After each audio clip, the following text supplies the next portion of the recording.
अभी हमने कॉन्सेप्ट करा था asset account when provision for depreciation is maintained. अब उस पे एक क्वेश्चन ध्यान से देखना, very very important question, very very easy question, easy है, डिफिकल्ट नहीं है, but very very important.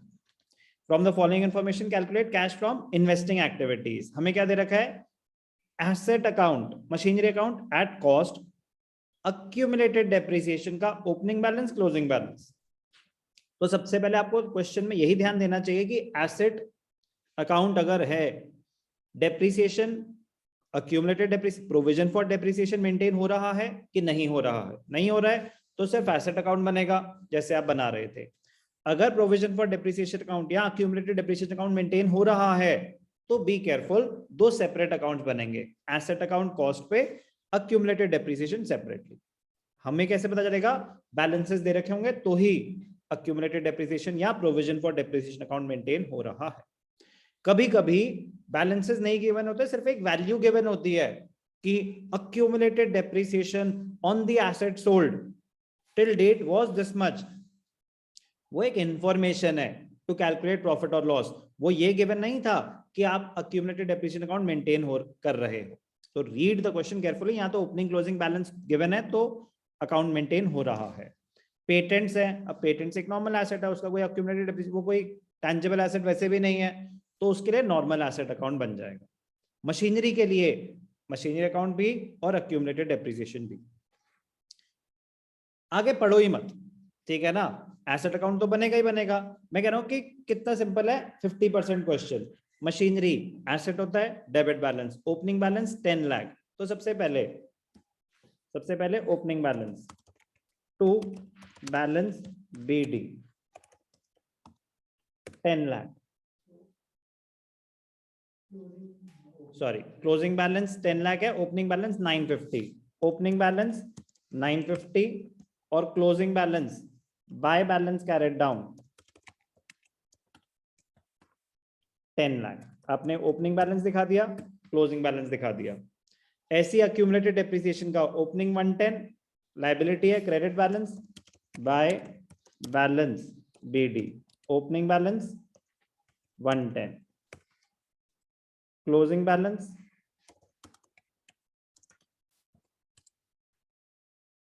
150, opening balance closing balance. Patents opening balance 3 lakh, closing balance 2 lakh. Ledger account बनाया, हमें कैसे पता चलेगा कि हमें अकाउंट बनाने की जरूरत भी है कि नहीं है? अगर उस पर कोई ट्रांजैक्शन हुई है, सेल परचेज की, तो अकाउंट बनेगा।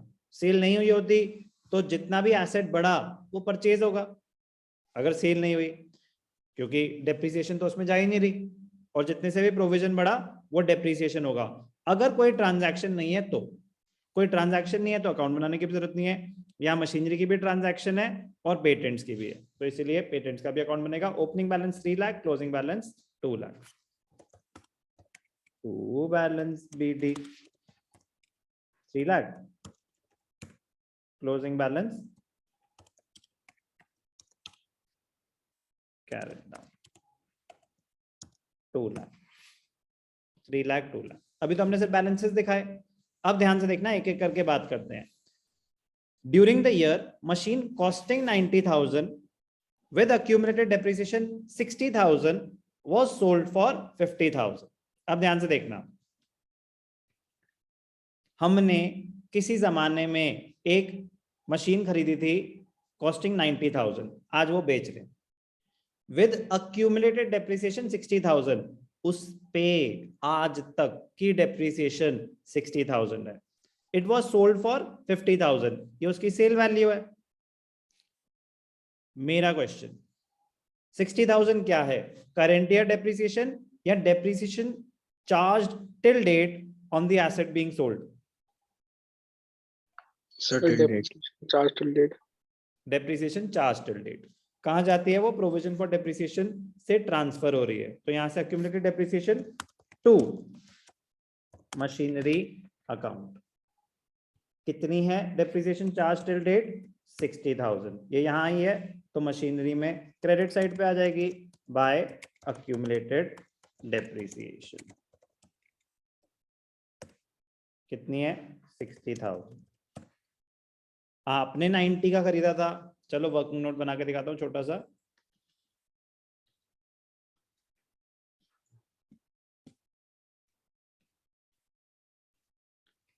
कैलकुलेशन ऑफ प्रॉफिट, और ये वर्किंग नोट नंबर 4 है। कैलकुलेशन ऑफ प्रॉफिट और loss on sale of machinery.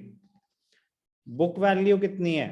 आपने 90,000 की खरीदी थी मशीन, कॉस्टिंग 90, उस पे आज तक की depreciation 60, original cost minus accumulated depreciation 30,000। Sale value हमने कितने का बेचा उसे? was sold for 50,000, was sold for 50,000।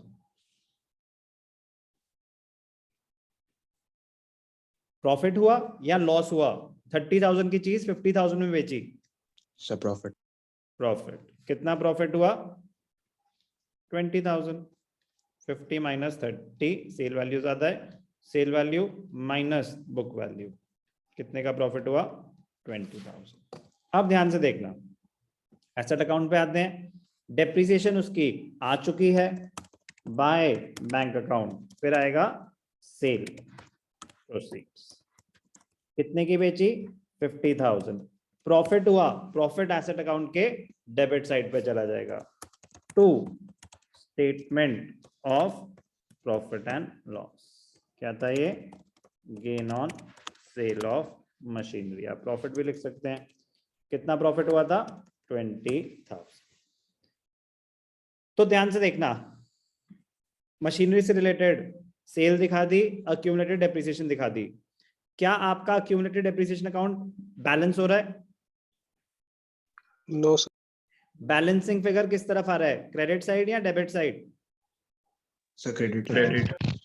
तो अक्यूमुलेटेड डेप्रिसिएशन अकाउंट या प्रोविजन फॉर डेप्रिसिएशन अकाउंट में सिर्फ 4 चीजें हो सकती हैं: opening balance, closing balance, depreciation charge till date on the asset sold, और करंट ईयर डेप्रिसिएशन। तो इस अकाउंट से आप क्या निकाल पाए? Current year depreciation. उसकी जर्नल एंट्री क्या होती है? Depreciation to accumulated depreciation. तो यहाँ पे क्या आ जाएगा? Bye depreciation. बैलेंसिंग फिगर जरूरी लिखेंगे। बैलेंसिंग फिगर क्या है? ये करंट ईयर डेप्रिसिएशन। सर इसका यूज क्या है इन्वेस्टिंग एक्टिविटीज में? बेटा इन्वेस्टिंग में यूज नहीं है, लेकिन अकाउंट क्लोज नहीं हुआ ना, ऑपरेटिंग में काम आएगा। अकाउंट बनाना तो ढंग से पूरा ही आना चाहिए। तो बैलेंस क्या हो जाएगा? 210 minus 110 which is equal to 1 lakh. तो 1 लाख क्या थी? Current year depreciation. क्या आपका एसेट अकाउंट मैच कर रहा है? बैलेंस हो रहा है? No sir. बैलेंसिंग फिगर किधर आएगा, डेबिट साइड या credit side? Sir debit. Debit पे क्या आ सकता है? Sir purchase. Very good. तो यहाँ पे क्या आ जाएगा? To bank account, balancing figure, purchase of machinery. कितना है? Credits 1110 minus 970। Asset account done, accumulated depreciation done. Patents account, patents written off worth 50,000। तो पेटेंट्स की वैल्यू गिरी, डेप्रिसिएशन एंड अमोर्टाइजेशन पेटेंट्स में क्रेडिट साइड पे आ जाएगा बाय डेप्रिसिएशन एंड अमोर्टाइजेशन। कितना? 50,000। अब ध्यान से देखना, कर चुके हैं पहले भी, वो तो नॉर्मल एसेट अकाउंट है। A part of the assets, a part of the patents were sold at a profit of 40,000। आपको प्रॉफिट गिवन है, ये मेंशन नहीं कि कितना बेचा, कितने में बेचा, बस प्रॉफिट गिवन है। प्रॉफिट एसेट में डेबिट साइड आता है या क्रेडिट साइड? Sir debit.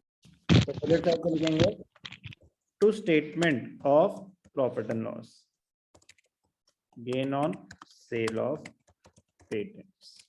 कितना प्रॉफिट था? 40,000। तो डेबिट ज्यादा है, बैलेंसिंग फिगर किधर आएगा, डेबिट साइड या क्रेडिट साइड? क्रेडिट। क्या बचा था क्रेडिट साइड पे? सेल हुआ था पेटेंट, वो तो हमने दिखाया ही नहीं। तो क्या आ जाएगा? By bank account. क्या लिखेंगे यहाँ पे? Balancing figure, sale of patents. तो 340 माइनस 250, 90,000। कैलकुलेशन पार्ट क्लियर है सबको? कोई भी डाउट? No, sir. तो ये तो थे आपके वर्किंग नोट, स्पीड में बनाएंगे आप प्लीज, मैं आपको एक्सप्लेन कर रहा हूँ इसलिए आराम आराम से, बट जल्दी से बनाए जा सकते हैं, छोटे से वर्किंग नोट हैं। अब इसमें से काम की इंफॉर्मेशन क्या क्या है जल्दी से देखते हैं कि इन्वेस्टिंग में क्या आएगा, सब कुछ थोड़ी ना आएगा, एक एक करके बात करते हैं। एसेट अकाउंट में से सेल प्रोसीड्स ये जाती है इन्वेस्टिंग एक्टिविटीज में as an inflow. Purchase bank cash from investing activities में as an outflow.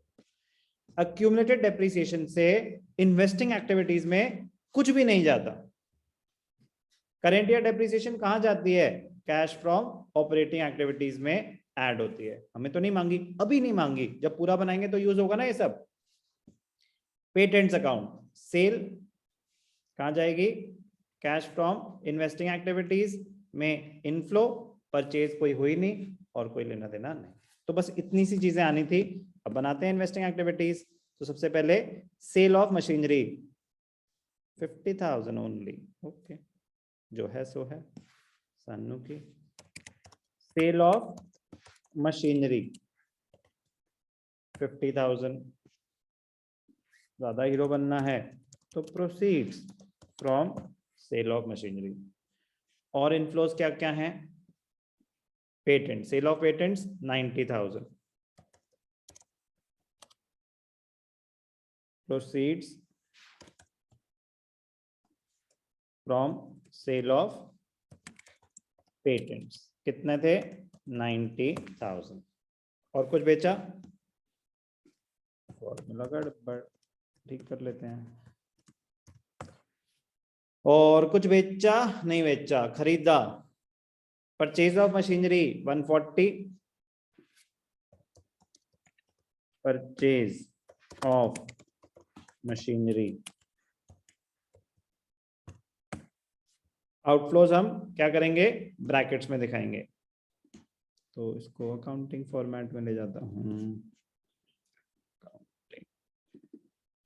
Okay, brackets में दिखाएंगे outflows. Purchase of machinery, patents खरीदे आपने? कोई नहीं खरीदे। Machinery done, accumulated depreciation done, patents done, और कुछ खरीदा नहीं, कुछ बेचा नहीं। Inflows 140, outflows 140, cash flow from investing activities nil.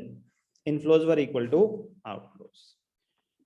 Easy है, इजी रहने देना ढंग से स्टेप्स के साथ समझ के।